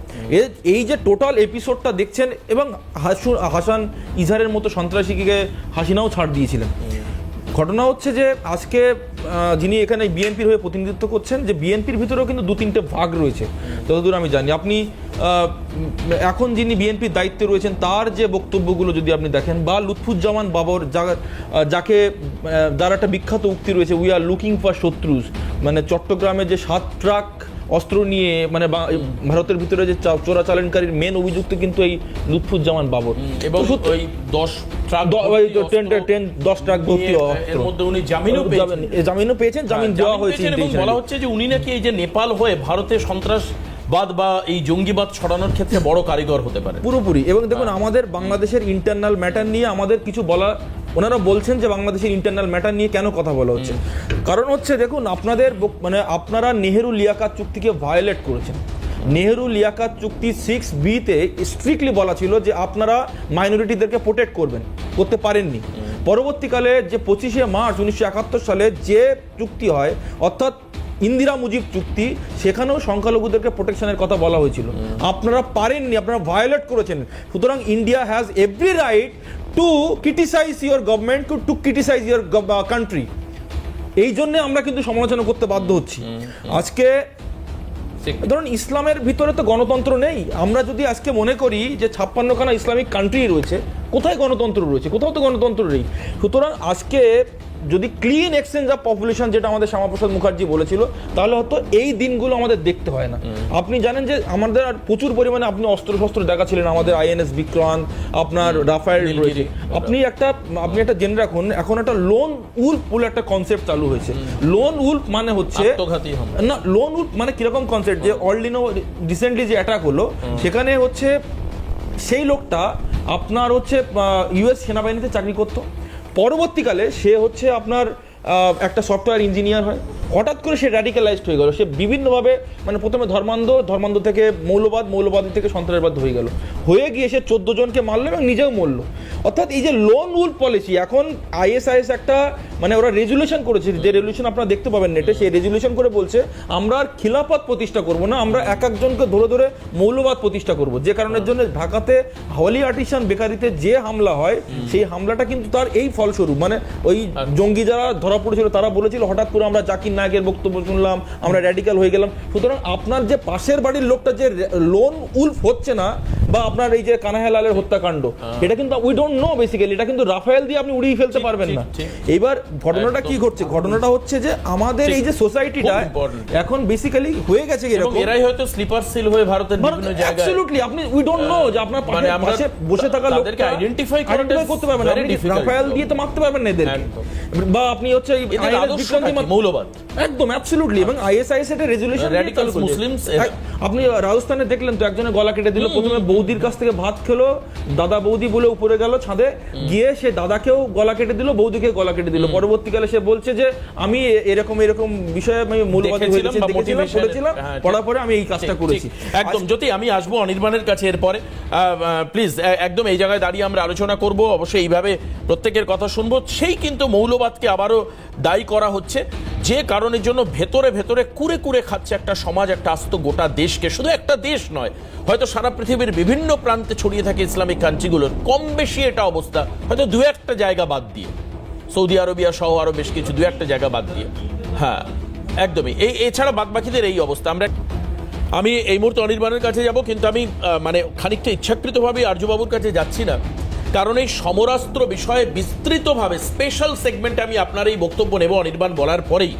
এই যে আইএনএস এর ইন্ট্রোডাকশন হলো ভারতীয় নৌবাহিনীতে, এবং সঙ্গে ব্রহ্মসের পরীক্ষামূলক উৎক্ষেপণ হতে চলেছে, সঙ্গে একাধিক জায়গায় আরো বেশি শক্তিশালী হচ্ছে ভারত সমরাস্ত্রের দিক থেকে। কিভাবে আমি আর্যবাবুর কাছ থেকে শুনবো, কিন্তু তার আগে অনির্বাণ, এই যে মৌলবাদ এবং এই মৌলবাদের মধ্যে বিষ, যে কথাগুলো এতক্ষণ আলোচনা হলো, আর দেখুন, বাংলাদেশ তার জন্মলগ্ন থেকে ভারতের বন্ধু রাষ্ট্র হিসেবে থেকেছে, এবং 5ই অগস্টের পর থেকে বা তার আগে থেকেও যে অস্থিরতা সেখানে চলছে, সেখানে মৌলবাদী শক্তি, সাম্প্রদায়িক শক্তি, যাই বলুন না কেন, কট্টরপন্থী শক্তি, তারা যে সেই অস্থিরতার মাধ্যমে নিজেদের কিছু সুযোগ সেখানে খোঁজার চেষ্টা করেছে, এটা অনস্বীকার্য। শেখ হাসিনার আমলে সংখ্যালঘু হিন্দুদের নির্যাতনের একাধিক অভিযোগ কিন্তু ছিল। কেউ যদি বলেন যে কিছুই ছিল না, এটা অত্যন্ত ভুল কথা। জ্যোতিবাবু একটু আগে যেটা বলছিলেন যে শেখ হাসিনার তার সময় কট্টরপন্থীদের যথেষ্টই সাহায্য করেছেন, পাল্টা সাহায্য নিয়েওছেন। সেক্ষেত্রে যদিও একটা প্রশ্ন ওঠে তাহলে তাকে কেন আশ্রয় দেওয়া হচ্ছে ভারতে, আমি সেই বিতর্কে আজকে যাব না। পয়েন্ট বিং যে বাংলাদেশের সমাজ, আমার নিজের যেটুকু ধারণা, সিংহভাগ কিন্তু প্রগতিশীল মনেরই মানুষ, তারা মোটেই কট্টরপন্থাকে খুব সমর্থন করেন বলে আমার মনে হয় না। কারণ বাংলাদেশের হিন্দু বলুন, মুসলমান বলুন বা অন্যান্য ধর্ম, সিংহভাগ তারা প্রগতিশীল চিন্তাভাবনার মানুষজন বলেই সেখানে কিন্তু কট্টরপন্থী যারা, তারা পুরো ছেয়ে ফেলতে পারেননি। এক্ষেত্রে তারা বরাবর চেষ্টা করেছেন, তাদের আবার ব্যাকডোর দিয়ে সাহায্য করার অভিযোগ যখন বিএনপি সরকার ছিল তাদের বিরুদ্ধেও ছিল, হাসিনা সরকার যখন ছিল তাদের বিরুদ্ধেও ছিল। এই মুহূর্তে যে সরকার রয়েছে, তারা যারা চালাচ্ছেন, তারা যেহেতু সরাসরি রাজনৈতিক দলের কেউ নন, সেই কারণে সরকার চালানোর অভিজ্ঞতা তাদের নেই। তাদের একাধিক ভুল ভ্রান্তি, ইচ্ছাকৃত অনিচ্ছাকৃত আমি তাতে যাচ্ছি না, কিন্তু একাধিক ভুল কিন্তু আমরা দেখতে পাচ্ছি। যার ফলে আজকে ঝন্টুবাবু যে প্রশ্নটা তুলেছেন, খুব সঙ্গত প্রশ্ন, যে সেখানে আদিবাসী ছাত্রছাত্রীদের যে সমাবেশ, তার ওপর হামলার প্রতিবাদ, সেখানের প্রধান যে বিরোধী দল এই মুহূর্তে রয়েছে সক্রিয়, বিএনপি, তাদের তরফ থেকে আমরা খুব দেখতে পেয়েছি এমনটা আমার জানা নেই। এটা কিন্তু হতাশাজনক। মোশাররফ বাবু রয়েছেন, তিনি আইনের শিক্ষক, আমি নিজে একজন আইনজীবী, তিনি এক অর্থে আমার স্যারও বটে বলতে পারি, তাকে আমি সম্মান জানিয়ে বলতে চাই যে বিএনপির মতো একটি রাজনৈতিক দল, তারা যদি এই রকম একটি হামলা খোদ ঢাকার সংগঠিত হচ্ছে তার বিরুদ্ধে না নামেন, সেটা কিন্তু খুব ভালো নিদর্শন নয়। কারণ আগামীতে নির্বাচন হবেই, সেটা মোশাররফবাবু বললেন, খুব স্বাভাবিক। সেখানে বিএনপি একটি অন্যতম ক্ষমতাশালী দল হিসেবে তারা সেখানে কন্টেস্ট করবেন। উল্টো দিকে আওয়ামী লীগ থাকতেও পারে, আমি বলতে পারবো না, তাদের নিজস্ব ব্যাপার, কিন্তু সেখানে বিএনপির জেতার সম্ভাবনা যথেষ্ট। অতএব তারা সরকারে আসবেন এই সম্ভাবনা যে রাজনৈতিক দলের আছে, তারা আজকে এই সংখ্যালঘু ছাত্রদের ওপর নির্যাতনের বিরুদ্ধে কোনো স্টেটমেন্ট দিচ্ছেন না, এইটা কিন্তু আমাদের জন্য হতাশার। এবার স্বাভাবিক, আপনাদের আভ্যন্তরীণ বিষয় নিয়ে আমরা সেই অর্থে কিছু বলতে পারি না, সেটা মেনে নিয়েই বলছি। আমরা যারা বাঙালি, ভারতবর্ষের যারা বাঙালি, বাংলাদেশের সঙ্গে আমাদের একটা আত্মীয়তার সম্পর্ক। রাজনৈতিক নানা কারণে আলাদা রাষ্ট্র হয়েছে, তারা সার্বভৌম রাষ্ট্র, সব মেনে নিয়েও আমরা বাংলাদেশে কোনো রকম অশান্তি হলে সেটা কিন্তু কোথাও না কোথাও আমাদেরও গায়ে লাগে। সেটা হিন্দু মুসলমান যাদের উপরই আক্রমণ হোক না কেন, বা চাকমা বৌদ্ধ যা ছাত্রছাত্রী যাদের আজকে আমরা দেখতে পেয়েছিলাম, আদিবাসী, সেইটা আমরা চাই না। এই অরাজক পরিস্থিতি নিরসনে বিএনপি রাজনৈতিক দল হিসেবে কি পদক্ষেপ করতে চলেছে বা আদৌ করবে কি না, এইটা নিয়ে কিন্তু আমাদের কৌতূহল যথেষ্ট সঙ্গত। যদিও মোশাররফ সাহেব কোনো সরাসরি উত্তর দিলেন না, এই পার্টিকুলার ঘটনা ছাড়াও কিন্তু অনেক ঘটনা ঘটছে। সেক্ষেত্রে বিএনপির সদর্থক ভূমিকা আমরা আশা করি আমরা দেখতে পাবো। যদি না পাই, সেটা কিন্তু নতুন করে একটি হতাশার কারণ হবে। কারণ হাসিনাকে আপনারা তাড়িয়েছেন, তিনি চলে গেছেন, পদত্যাগপত্র যদিও পাওয়া যায়নি, যার ফলে একটা রাজনৈতিক বা আইনের দিক থেকে একটা জটিলতার সম্ভাবনা আছে। সেটা মেনে নিয়েও বলছি যে বাংলাদেশ আরও বেশি উন্নতি পথে এগিয়ে যাক, এটা আমরা চাই। ভারতের সঙ্গে দ্বিপাক্ষিক সম্পর্ক তার আরও শক্তিশালী হোক। যুদ্ধের উস্কানি আপনাদের তরফ থেকেও যারা দিচ্ছেন, আপনার দলেরও একজন রয়েছেন, আমরা চাই না সেটা হোক। ভারতের তরফ থেকে উস্কানি যারা দিচ্ছেন, আমরা সেটাও চাই না। দ্বিপাক্ষিক সম্পর্ক সরকারি স্তরে বার্তা হচ্ছে যে মজবুত ছিল, মজবুত রয়েছে, আগামীতেও যেমন যদি সেটা থাকে, তার জন্য কিন্তু বিএনপিকে দায়িত্ব নিতে হবে বলে আমি মনে করি রাজনৈতিক দল হিসেবে। সেই দায়িত্ব পালনে তারা আদৌ সফল কিনা, এটা আপনারাই ভেবে দেখুন। কিন্তু শেখ হাসিনার সময়ে বাংলাদেশের সঙ্গে ভারতের যে মৈত্রীর সম্পর্ক ছিল, তার আগে কি এই মৈত্রীর সম্পর্ক ছিল, বা তারপরে কি সেই মৈত্রীর সম্পর্ক তৈরি করা আদতেও সম্ভব হবে এই মানসিকতা দিয়ে, মাইন্ডসেট থেকে, যেখানে ভারতকে দালাল বলা হচ্ছে? হ্যাঁ, এক্স্যাক্টলি, আমি সেই জায়গাতেই আসছিলাম। মাইন্ডসেট থেকে কি মিত্রতা সম্ভব? দেখুন, শুধুমাত্র যে বাংলাদেশের তরফ থেকে অনেকে ভারত বিরোধী মন্তব্য করছেন সেটা তাই নয়, ভারতের তরফ থেকেও অনেকে করছে। আমি বলবো দুটোই দায়িত্ব জ্ঞানহীন। না, ভারতের তরফ থেকে প্রথমে করা হয়নি, এটা মমতা বন্দ্যোপাধ্যায়ের মনে হতে পারে, ভারতের তরফ থেকে কেউ করেনি প্রথমে। আপনারা বাংলাদেশের হয়ে দালালি করেন, মমতা বন্দ্যোপাধ্যায় কেউ করেনি, এটা মমতা বন্দ্যোপাধ্যায় পাঠাবো এইটুকু কথাতেই তো মমতা বন্দ্যোপাধ্যায় প্রথমে এই জঙ্গি জিহাদিদেরকে ভারতীয়দের উদ্ধার করতে, এটা মনে রাখতে হবে দেবাশিস। আমাদের ভারতবর্ষের যারা নাগরিক, সেটা আগের ঘটনা, আমি পরের ঘটনা দিয়ে সামনে কথা বলেনি। বিএনপি আটকে পড়া ভারতীয় যারা আটকে ছিলেন, তাদের যদি উদ্ধার করার জন্য প্রয়োজন পড়ে, তার প্রস্তাব তিনি দিয়েছিলেন, সেটা আলাদা প্রেক্ষিত। এক্ষেত্রে দিতে পারে কি? হ্যাঁ, দিতে পারে কি? প্রস্তাব দিয়েছিলেন, ভারত সরকারকে প্রস্তাব দিয়েছিলেন। বিরতি নেব, আমি আপনার কাছে যাব, আপনি একটু নোট ডাউন করুন। আমি বিরতির পরে ফিরে এসে আর্য ঘোষ আমাদের সঙ্গে রয়েছেন, এই বিষয়ে আলোচনা করব আমরা, যে সমরাষ্ট্রের বিষয়ে ভারত নতুন দিগন্তের সন্ধান দিচ্ছে, সারা পৃথিবীকে দিচ্ছে। এমনিতে আপনারা জানেন যে এই সামরিক শক্তিতে ভারত 3 নম্বর 4 নম্বর জায়গায় রয়েছে, এরকম একটা জায়গায় রয়েছে, শক্তিশালী জায়গায় রয়েছে। সেখানে দাঁড়িয়ে আরো কতটা শক্তি সঞ্চয় করতে চলেছে ভারত এই মেক ইন ইন্ডিয়া প্রসেসের মধ্যে দিয়ে, শুনবো আপনার থেকে।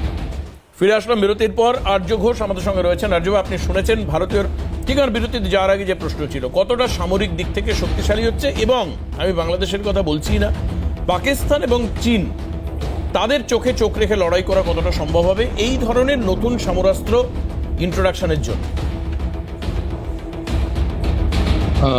আমি আসছি প্রসঙ্গটা, তার আগে আমি চট করে কতগুলো ফ্যাক্ট চেকিং করে দিতে চাই এখানে, যেগুলো বলা হলো। প্রথম, শেখ হাসিনার ভাইজি সম্বন্ধে, আপনার বোনের যিনি মেয়ে হন, তো এখানে আমি বাংলাদেশের থেকে যিনি অতিথি আছেন তাকে বলে দিতে চাই যে টিউলিপ সিদ্দিক কিন্তু কেস স্টারমার, ইউকে যিনি প্রাইম মিনিস্টার, তার কাছে অত্যন্ত উজ্জ্বল ভাবমূর্তি রাখেন, এবং যিনি ইনভেস্টিগেট করছিলেন ব্যাপারটা, এথিক্স অ্যাডভাইজার, তিনি কিন্তু টিউলিপ সিদ্দিককে ক্লিন চিট দিয়েছেন। এটা মনে রাখবেন সবাই। এবং বাংলাদেশের যারা শুনছেন তাদের প্রত্যেককে আমি বলতে চাই, যারা সেন্সিবল মানুষ, যারা একটু পরিচিত, একটু তথ্য সংগ্রহ করেন, তাদের সবাইকে বলতে চাই যে তিনি বলে দিয়েছেন, যে উল্টে তিনি বলেছেন, ইনফ্যাক্ট যিনি এথিক্স অ্যাডভাইসার তিনি বলেছেন যে টিউলিপ সিদ্দিকের কিসের দিকে নজর রাখা উচিত ছিল, তার বাংলাদেশ কানেকশনের দিকে, এবং সেটা যথেষ্ট ইঙ্গিত বহন করে। এবং ফ্যাক্ট চেকিং আবার যদি করেন, আমি আবার বলবো যে কের স্টারমার, ইউকে প্রাইম মিনিস্টার, তিনি এটা টিউলিপ সিদ্দিককে বলে দিয়েছেন পরিষ্কার ভাষায় যে তিনি অপেক্ষা করে আছেন তিনি আবার কবে আসবেন। টিউলিপ সিদ্দিক এটা বারবার বলে দিয়েছেন যে তিনি যাতে প্রেজেন্ট গভর্নমেন্ট তা কোনো রকম বিড়ম্বনায় না পড়ে তার জন্য তিনি সরে দাঁড়াচ্ছেন। কিন্তু তার এগেনস্টে যিনি চিফ অ্যাডভাইসার, এথিক্স অ্যাডভাইসার, তিনি কোনো রকম গোলমাল খুঁজে পাননি। এটা পরিষ্কার হয়ে যাওয়া দরকার। দ্বিতীয়ত, বাংলাদেশের অতিথি যিনি আছেন তাকে আমি বলে দিই, আদিবাসী সম্বন্ধে দুটো জায়গা আপনি অন্তত পড়েছেন বা হয়তো পড়ে নেবার সুযোগ আপনার আছে, মাইনরিটি রাইটস গ্রুপ, আর দ্বিতীয়ত ওয়ার্ল্ড ব্যাংকের রিপোর্ট অন আদিবাসী পপুলেশন আর তাদের কি পজিশন বাংলাদেশে। আর তৃতীয়ত বিএনপির একটা নামই যথেষ্ট আমি বলবো, তার নাম লুৎফুজ্জামান বাবর। তার ইতিহাসটা কিন্তু আমরা ভালো করে জানি, তিনি কি করেছেন আর কি পরিস্থিতিতে। ক্রোনোলজিটা আপনারা দেখুন দেবাশিসবাবু, যারা সবাই অতিথি আছেন, যারা শুনছেন গ্লোবাল অডিয়েন্স এই চ্যানেলের মাধ্যমে, ক্রোনোলজিটা আপনি দেখুন। প্রথমে বার হলেন খালেদা জিয়া, তার কাছে কি ছিল, এয়ার অ্যাম্বুলেন্সকে পাঠালেন কাতারের আমির। আচ্ছা, তারপরে সেইখান থেকে তিনি চলে গেলেন এবং এই যে গেলেন লন্ডনে, তার কাছে তারেক রহমান তার ছেলের কাছে। এই তারেক রহমানের সঙ্গে এই নটোরিয়াস লুৎফুজ্জামান বাবর, যার মৃত্যুদণ্ড প্রাপ্ত একটা আসামি, তাকে যেভাবে খালাস করা হলো, সেখানে এই কাজগুলো করে জামাতে ইসলামী, অন্যতম দুনিয়ার সন্ত্রাসবাদী দল, যারা বেসিক্যালি এই দান খয়রাতি করে, দান বৃত্তি করে, ক্ল্যান্ডেস্টাইন অপারেশন করে। এর আগের দিনও আমি বলেছিলাম, তারা এই বিভিন্ন স্তরে সমাজের ব্যারিস্টার থেকে আরম্ভ করে সব কিছু তুলে আনে যাতে ঠিক সময় তাদেরকে ঠিক জায়গায় প্রয়োগ করা যায়।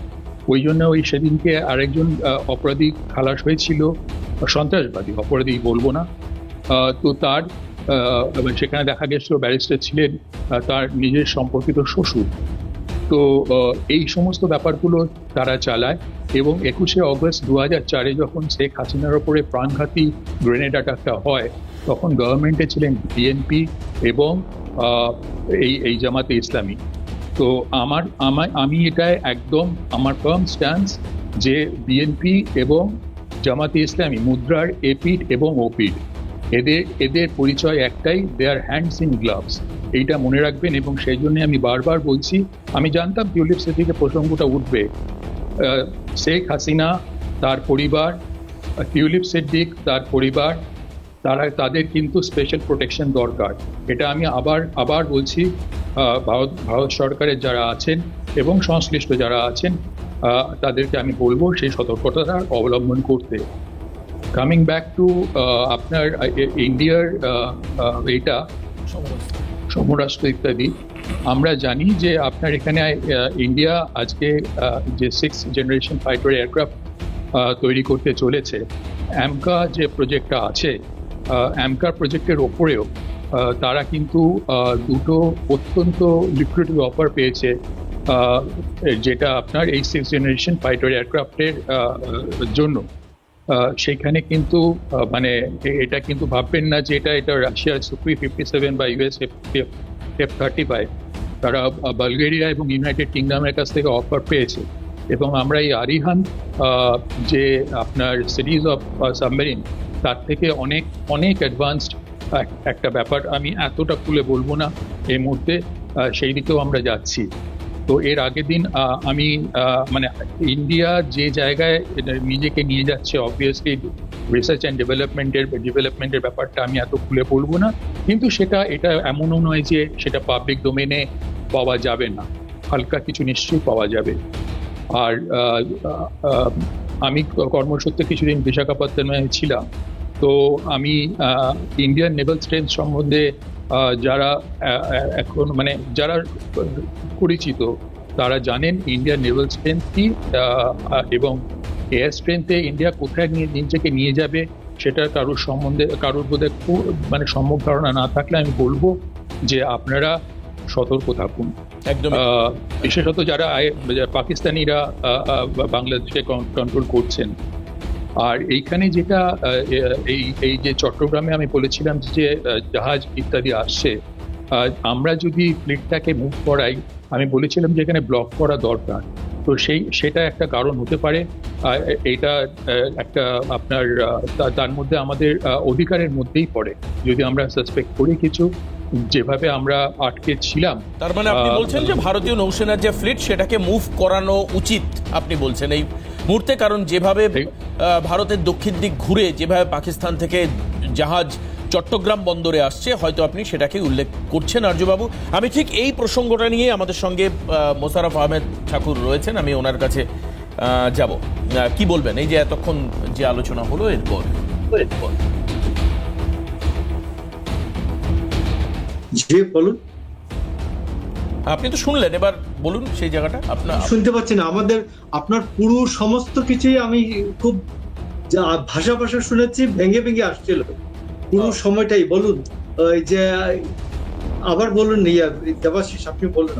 হ্যাঁ, অনির্বাণ কি আমার প্রশ্নটি ছিল যে আগামীতে বিএনপির খুব সম্ভাবনা রয়েছে যে নির্বাচন সংগঠিত হলে সেখানে জয়লাভ করার, এরকম একটি ইনকামবেন্ট পার্টি যদি আমি বলতে চাই যাদের সম্ভাবনা যথেষ্টই ক্ষমতায় আসা, তারা আজকের দিনে সেখানকার যারা আদিবাসী ছাত্রছাত্রীদের সংগঠন তাদের ওপর আক্রমণের ঘটনায় সম্পূর্ণ নিশ্চুপ, যতদূর আমি জানি।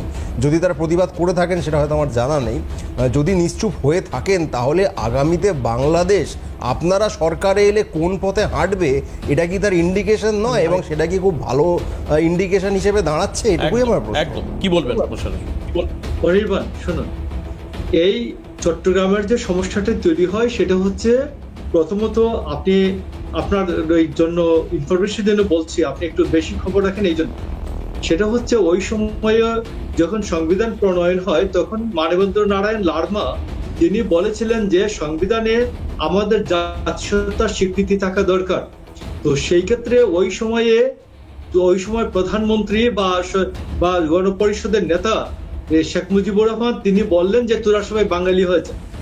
তো সেই ক্ষেত্রে যে ঝামেলাটা হলো, জিয়াউর রহমান সেখানে এসে বললেন যে না, বাঙালি জাতিসত্তা জাতীয়তাবাদ, বাংলাদেশের জাতীয়তাবাদ বাঙালি হবে না, এখানে সবার জাতিসত্তার স্বীকৃতি থাকবে। এই জন্য উনি এটাকে বাংলাদেশি করলেন। আপনি দেখুন যে বাংলাদেশি বাঙালি মুসলমান, বাংলাদেশি বাঙালি হিন্দু, বাংলাদেশি চাকমা বৌদ্ধ, এটা দারুণ একটা বিষয়, ইউনিক একটা বিষয়। তো সেখানে শেখ হাসিনা আবার এসে যেটা করলেন সেটাকে আবার তিনি বাঙালি জাতীয়তাবাদ করলেন। তো বাঙালি জাতীয়তাবাদ এখানে অন্যান্য জাতিসত্তাগুলির যে স্বীকৃতির প্রশ্নে বাঙালি জাতীয়তাবাদ এখানে অন্যান্যদের জাতিসত্তাকে সাপ্রেস করে। এই জন্য বিএনপি বাঙালি জাতীয়তাবাদকে সমর্থন না করে সে বাংলাদেশি জাতীয়তাবাদকে সমর্থন করে, এবং বাংলাদেশি জাতীয়তাবাদের মাধ্যমে বাংলাদেশি বাঙালি হতে পারেন, বাংলাদেশি চাকমা হতে পারেন, বাংলাদেশি মুরং হতে পারেন, রাখাইন হতে পারেন, অন্য যে কোনো 38টা জাতিসত্তা আছে এখানে, সবারই ব্যবস্থা আছে। তো এটা হচ্ছে বিএনপির প্রথম সলিউশন। আর দ্বিতীয়ত আমি আপনাকে বলছি যে আজকে যে আপনি যেটা বলছেন, আমরা মনে করি যে কোনো জাতিসত্তার উপর যদি রাষ্ট্র হামলা রাষ্ট্রের পক্ষে শক্তিধর কেউ যদি হামলা চালায়, আমরা অবশ্যই এটার বিরোধিতা করি, আমরা এটা অবশ্যই এটা নিন্দা জানাই। এবং সেই ক্ষেত্রে আমি আপনাকে বলি, শুধু কেন যে কোনো ক্ষুদ্র জাতিসত্তার উপরে আঘাত আসতে পারে, এটা বিএনপি সমর্থন করবে কেন? কোনো অবস্থায় সমর্থন করবে না। এইটা আপনার একটা প্রশ্নের উত্তর। আরেকটা আমি আপনাকে বলি যে আপনি যেটা বলেছেন যে বাংলাদেশের ধর্মীয় মৌলবাদের প্রশ্নে, ধর্মীয় আমরা মৌলবাদ বলি না, বিএনপি বলে সাম্প্রদায়িকতা।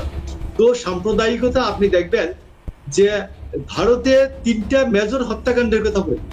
গান্ধীজি হত্যাকাণ্ডের সাথে কোনো মুসলমান জড়িত নাই, ইন্দিরা গান্ধী হত্যাকাণ্ডের সাথে কোনো মুসলমান জড়িত নাই, রাজীব গান্ধী হত্যাকাণ্ডের সাথে কোনো মুসলমান জড়িত নাই।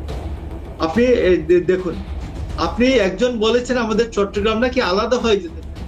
তো এইরকম ভারত থেকে আসাম আলাদা হয়ে যেতে চায়, ভারত থেকে মণিপুর আলাদা হয়ে যেতে চায়, ওইটা কোনো এটা কোনো এক্সাম্পল না। তো এই জন্য আমি আপনাকে বলছি।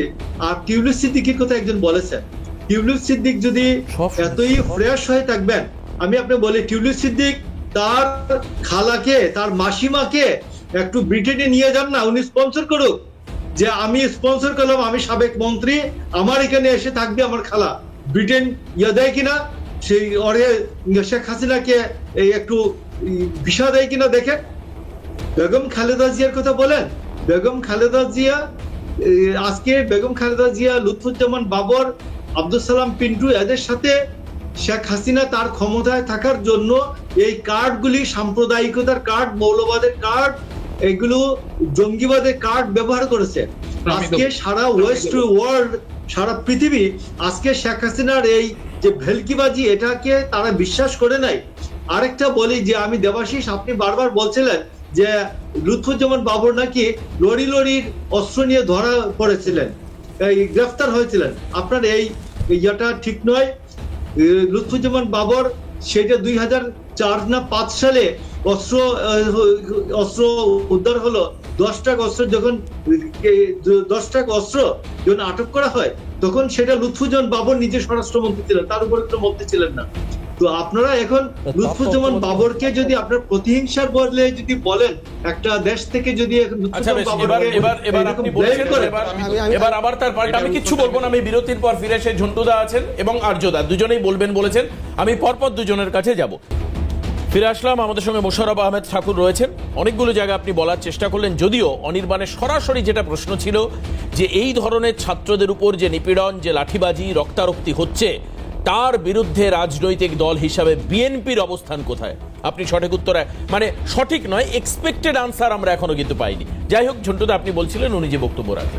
প্রথমেই মোশাররফ সাহেব, আমি কতগুলো জিনিস অ্যাড করি। দেখুন, এই চ্যানেলে বারবার আপনাদের ওপারের, ও বাংলার একাধিক রিপ্রেজেন্টেটিভ, অধ্যাপক বা অন্য সমাজকর্মী, তারা এসছেন।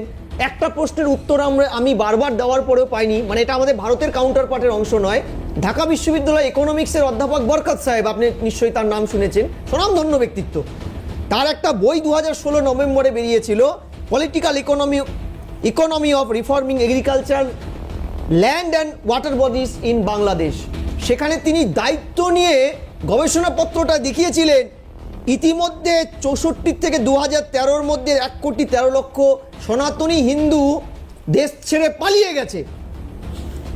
আগামী 8 বছর, মানে 16 সালে বইটি লেখার সময় 8 বছর বলেছিলেন, 22 বছর বলেছিলেন, 8 বছর চলে গেছে, আর আছে 16 বছর। উনি বলেছিলেন এই হারে চললে, অর্থাৎ পার ডে গড়ে 774 জন, যেটা আপনাদের যখন মাঝখানে কিছুদিন টেনিওর ছিল, সে সময় সংখ্যাটা 1 লাফে দ্বিগুণের কাছাকাছি বেড়ে গেছিল পার ডে। মানে 47-এর পূর্ব পাকিস্তান বা 71-এর স্বাধীন বাংলাদেশ গঠনের পরে মোশাররফ সাহেব 1 ঘন্টা 1 সেকেন্ড 1 মুহূর্তের জন্য ওপারের হিন্দু বা অন্যান্য সংখ্যালঘুদের ভারতে আসা আটকাতে পারেননি আপনারা কেউই।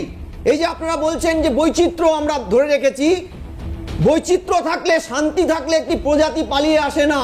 কারণ তার উদাহরণ, ভারতে হিন্দু মুসলিম সংখ্যাটা কিন্তু প্রায় অনেকটা বেড়ে গেছে। আপনি জানেন 14 থেকে প্রায় সেটা বেরিয়ে 17-18 সামনে সেন্সাসে হয়তো 20% হয়ে যাবে। আপনি একটা উদাহরণ দেখাতে পারবেন না স্বাধীনতার পরে কোনো একজন মুসলিম, আমরা লিয়াকত চুক্তি মেনে কোনো একজন মুসলিমকে এখান থেকে উৎখাত করেছি বা অত্যাচার করেছি যে বাংলাদেশ বা পাকিস্তানের মুসলিম কান্ট্রিতে তারা নাগরিকত্ব নেওয়ার জন্য ভিড় ধরিয়েছে বা অনুপ্রবেশ করেছে। এই প্রশ্নটায় আপনাদের ভূমিকা, যেটা অনির্বাণ ভাই বলছিল, আইনজীবী আমাদের এপারের, ওনার কোনো ভূমিকা নেই, আপনাদের ভূমিকাটা কোথায়? একদম তাই। পলিটিক্যাল পার্টি হিসেবে এটা কি আপনারা আটকাতে চান না? খুব সুন্দর প্রশ্ন ঝন্টুদা। আর্যবাবু, আপনি কিছু বলবেন বলছিলেন, আপনি বলে নিন, আমি তারপরে জ্যোতি রয়েছেন আমাদের সঙ্গে, জ্যোতি চ্যাটার্জি। জ্যোতিরও প্রশ্ন নেবো আমি, একসঙ্গে উত্তর আবার মোশাররফ সাহেবের থেকে নিয়ে নেব। হ্যাঁ, তো এখানে প্রথম কথা বলি, আমাকে নিশ্চয়ই শুনতে পাচ্ছেন বাংলাদেশ হ্যাঁ। অতিথি। সিলেক্টিভলি যদি না শুনতে পান তাহলে অন্য কথা। আপনি আপনার প্রশ্নের উত্তর কিন্তু আপনি নিজেই দিয়ে দিয়েছেন। টিউলিপ সিদ্দিক তার ঢাকা কানেকশনের কথা ভেবেই কিন্তু তার মাসিকে নিয়ে যাননি। এইখানেই তিনি তার সততার প্রমাণটা দিয়েছেন, এটা মনে রাখবেন। তিনি যদি একটা যে কোনো প্রাতিষ্ঠানিক কাজে যুক্ত থাকতেন তাহলে তিনি হয়তো স্পন্সর করে নিয়ে যেতে পারতেন, কিন্তু তিনি সেটার থেকে বিরত থেকেছেন। সেখানেই তার সততার প্রমাণ আর একবার আপনারা মানে তিনি নিজে প্রমাণ করেছেন। আপনি না বললে হবে না, আপনি ঘাটটা নাড়ালে এটা না হয়ে যাবে না, 1 নম্বর ব্যাপার। আর 2 নম্বর ব্যাপার আমি আবার বলে দিচ্ছি যে যিনি আপনার ইনভেস্টিগেট করেছেন তিনি নিজে বলেছেন তিনি কিচ্ছু এর মধ্যে আনএথিক্যাল জিনিস পাননি, কিন্তু তিনি সতর্ক করেছেন উল্টে টিউলিপ সিদ্দিককে যে তার ঢাকা কানেকশন সম্বন্ধে তার সতর্ক থাকা উচিত ছিল। এবং case Starmer UK prime minister তিনি একদম অপেক্ষা করে রয়েছেন টিউলিপ সিদ্দিক আবার কবে আসবেন। এইবারে আপনাকে আর একটা জিনিস বলি, আপনি বলছিলেন বাবরের কথা, তো এখানে আপনি একটু পড়ে নেবেন। যখন এই নানান ধরনের আপনার এই বিএনপি এবং জামাত, বিএনপি বিশেষ করে যখন খালেদা জিয়ার মানে বাংলাদেশ যখন খালেদা জিয়ার প্রধানমন্ত্রীত্বের অধীনে ছিল, তখন খালেদা জিয়া নিজে স্বীকার করেছিলেন যে এই সন্ত্রাসবাদীরা কিভাবে জামাতি ইসলামের মধ্যে ঢুকেছে, এবং তাদের মধ্যে ছিল জাগ্রত মুসলিম জনতা বাংলাদেশ জেএমজেবি। এরপরে আমি আপনার কাছে আসি, একটু এটা থেকে সরে গিয়ে তারপরে এই ব্যাপারটাতে আবার একটু আসছি। 1953 সালে মুসলিম লীগের আওয়ামী লীগের কি নাম ছিল, মাননীয় অতিথি ফ্রম বাংলাদেশ, আওয়ামী মুসলিম লীগ। মুসলিম কথাটা কে বাদ দেন? মুজিবুর রহমান। হ্যাঁ, আর তারপরে আমি আসবো, এটা আমি বলে দিয়েছি আগের প্রোগ্রামে, যে বঙ্গতাজ তাজউদ্দিন আহমেদকে কারা কি করেছিলেন সে সমস্ত ব্যাপারে আমি আসবো। বঙ্গতাজকে আপনারা ভুলে যান, বঙ্গবন্ধুকে আমরা মনে রেখেছি, বঙ্গতাজকে কিন্তু আপনারা চাপা দিয়ে দিয়েছেন। এবং সেইখানে তাকে তার পেছনে এই বিএনপির কি ভূমিকা ছিল, আর আপনার বেসিক্যালি তার সঙ্গে এইবারে যেটা আসবো মেজর ডালিমের ব্যাপারটা আসবো। তো যাই হোক, সেগুলো আলাদা ব্যাপার। খালেদা জিয়া নিজে অ্যাকনোলেজ করেছিলেন যে প্রচুর জামাতের লোক আপনার জেএমবিতে ইনফিলট্রেট করেছে, এবং তখন যিনি ইউএস চার্জ দ্য অ্যাফেয়ার্স ছিলেন তিনি পর্যন্ত পিএমওর প্রিন্সিপাল সেক্রেটারি কামাল সিদ্দিকির সঙ্গে দেখা করেন এবং কনসার্ন জাহির করেন। ইউএস কেবল সেটা ওয়াশিংটনে কেবল পাঠিয়েছিল, সেইটা আপনার মনে রাখা উচিত ছিল। একেবারে আমি আর্যবাবু একটু জ্যোতির কাছে যাই, আমাদের হাতে সময় কমে আসছে আস্তে আস্তে। জ্যোতিবাবু দেখুন, বিষয়টা হচ্ছে যে আজকে মানে বিএনপির কথা বলা হচ্ছে এতগুলো, মানে আপনি বলুন বিএনপির তরফ থেকে এরা যে বলে না যে ভারত কেন ইন্টারফেয়ার করছে, এই ইউনিস সরকারের একজন আপনার উপদেষ্টা, যাকে ইউনুস আপনার ওই ক্লিনটন ফাউন্ডেশনে গিয়ে বিল ক্লিনটনের সঙ্গে যখন পরিচয় করাচ্ছিলেন, তাকে বলেছিল যে দিস ইজ দ্য ম্যান, যে কিনা পুরো এই যে এপিসোড আপনার গণ অভ্যুত্থান বলুন বা যে ষড়যন্ত্র বলুন যেটাই বলুন না কেন, তার মেটিকুলাসলি ডিজাইন করার মূল চক্রান্তকারী হচ্ছে এই মেহফুজ আলম। এবং সেই মেহফুজ আলম কিছুদিন আগে একটা ম্যাপ প্রকাশ করেন, সেই ম্যাপের মধ্যে উনি দেখিয়েছেন হচ্ছে পশ্চিমবঙ্গ, উড়িষ্যা এবং ঝাড়খণ্ডকে।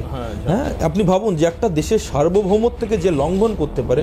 আমি অবাক হয়ে গেলাম, বিএনপির তো ওই সময় কন্টেম করা উচিত ছিল, উল্টে বিএনপি কি করলো, বিএনপি হচ্ছে লং মার্চ টু আখাউড়া করলো। আজকে কোথাও আমি দেখতে পেলাম ভারতের শাড়ি পরাচ্ছে উল্টোপাতে। এরা এত পরিমাণে বোকা টাইপের লোক। দেখুন, এখন বলছে যে চিনি আমরা ভারত থেকে নেব না, কিন্তু চিনিটা যায় কোথায়? চিনিটা যায় প্রথমে হচ্ছে আপনার ইউনাইটেড আরব এমিরেটসে, ইউনাইটেড আরব এমিরেটস থেকে চিনিটা যায়, মানে ভারত থেকে ইউনাইটেড আরব এমিরেটস, দেন পাকিস্তানে যায়, পাকিস্তান থেকে এরা চিনি কিনছে হচ্ছে বাংলাদেশ আলটিমেটলি। মানে কানটা কিন্তু ধরছে বাট উল্টো দিক দিয়ে, সেই ভারতের চিনিই খেতে হচ্ছে কিন্তু সেটা পাকিস্তানের থ্রু দিয়ে। এবং যে পাকিস্তানের নিয়াজি সেনাপ্রধান বলেছিলেন যে আমরা তো চলে যাচ্ছি, নিয়াজি বলেছিলেন আমরা তো চলে যাচ্ছি, আগামী দিনে এমন ব্যবস্থা করে যাও বাংলাদেশিদের গর্ভে নিজেদের সন্তানকে এমন ভাবে ইনফিলট্রেট করো, মানে ঢুকিয়ে দাও, পরবর্তী 30 বছর পরে যেন তার এফেক্ট দেখতে পাওয়া যায়। এই যে সার্জিস বা আপনার হাসনাত, তাতে এফেক্ট তো দেখতে পেলাম। একদম অনির্বাণ। দেখুন, বাংলাদেশের সঙ্গে সম্পর্কের প্রশ্নে আমরা দেখেছি ভারত সরকারের তরফ থেকে এবং এমনকি আমাদের সেনাবাহিনীর যিনি প্রধান তার তরফ থেকেও একটাই কথা বলা হচ্ছে যে আমরা বন্ধুত্বপূর্ণ সম্পর্ক রক্ষা করেছি, এখনো সেটাই করছি। আমি সেই সরকারি অবস্থানটাকে সমর্থন জানাচ্ছি। তৃণমূল কংগ্রেসের তরফ থেকে এবং বাকি বিরোধী দলের তরফ থেকে এটা বলা হয়েছে যে পররাষ্ট্র নীতি সম্পর্কিত বিষয়ে ভারত সরকার যা অবস্থান নেবেন আমরা সমর্থন জানাবো। আমরা এই সরকারের অবস্থানকে সমর্থনও জানাচ্ছি, স্বাগতও জানাচ্ছি। আগামীতেও যাতে এই বন্ধুত্বপূর্ণ সম্পর্ক বজায় থাকে। আহমেদ ঠাকুর, এক লাইন বলার সময় আছে মাত্র, জাস্ট আমি বলে জঙ্গি জিহাদি ছাত্রদেরকে মানে জায়গা দেওয়ার কথা বলেছিলেন মমতা বন্দ্যোপাধ্যায়, কিন্তু যখন হিন্দুরা অত্যাচারিত হচ্ছে সেবেলায় জঙ্গি জিহাদি জায়গা দিয়েছিল, জায়গা দেওয়ার কথা বলেছিলেন উনি, তারপরে তোমাকে এনে জায়গা দেওয়ার কথা বলেছিল, রোহিঙ্গাদের তারপরে তোমাকে এনে জায়গা দেন না। না শুনুন, মিডিয়ার ল্যাঙ্গুয়েজ আর সোনাগাছির ল্যাঙ্গুয়েজের মধ্যে একটা পার্থক্য আছে। আপনার জ্যোতি চ্যাটার্জিকে বলবেন যে নিয়াজি কোথায় বলে গেছে, এটা কোথায় বলে গেছে নিয়াজি বলে, আমি আপনাকে দেখাচ্ছি।